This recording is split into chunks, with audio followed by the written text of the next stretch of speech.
sit in a van with the rest of the cast, and everybody was exactly like the character in the script already in real life. So then move that to the TV show, when, you know, pretty much it was really well cast. Everyone was very similar. And then throw on top of that the fact that we had this brilliant writer named Bill Blinn, who then listened to us talk and sat there kind of observing everybody, immediately started putting everyone's qualities into the scripts and things people said into the scripts, and, you know, even created stories completely out of real life, where, you know, that Paul was talking about Gwen Verdon. You know, Albert Haig wrote a hit musical in the 50s called Redhead that starred Gwen Verdon and was directed by Bob Fosse. Then, you know, of course, Bill Blinn puts in the show Gwen Verdon coming back to reunite with Albert Haig, who wrote that. You know, so it was just, to me, it was a brilliant portrayal of real life in this sort of story form. You know. Yeah, he's right, because coming back to that's exactly what it was for us too. Because when I was speaking with them further, being from Pueblo, Colorado, there wasn't a lot of black culture when I grew up. We were like 1% of the population. So I was telling Jesse that I thought I was kind of Hispanic when I grew up. There was a lot of Hispanic there. People dressed me as Hispanic too.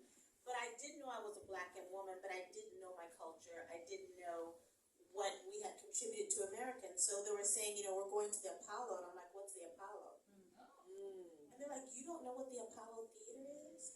So in that episode, they even added that, where I go to Gene and ask him to help me write a paper about the Apollo Theater.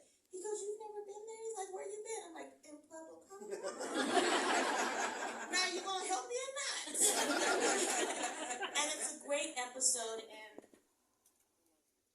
what was really special about it is they took us to New York, and I got to see the Apollo.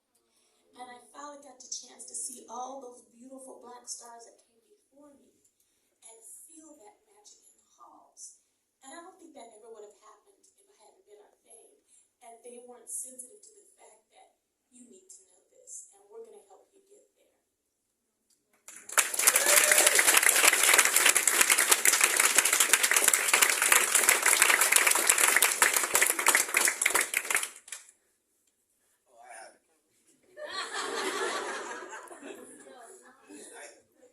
It was easy for them. I had to work. We got a real stretch for you. You got to play a kid from the Bronx. You know something? Originally, you know, my character was the Ralph Garcia character, Puerto Rican kid. So I was kind of, you know, when the series. I mean, I went up for the movie. I was too small for the movie. I mean, I was in for a minute, but I was physically and like a year too young and just too small.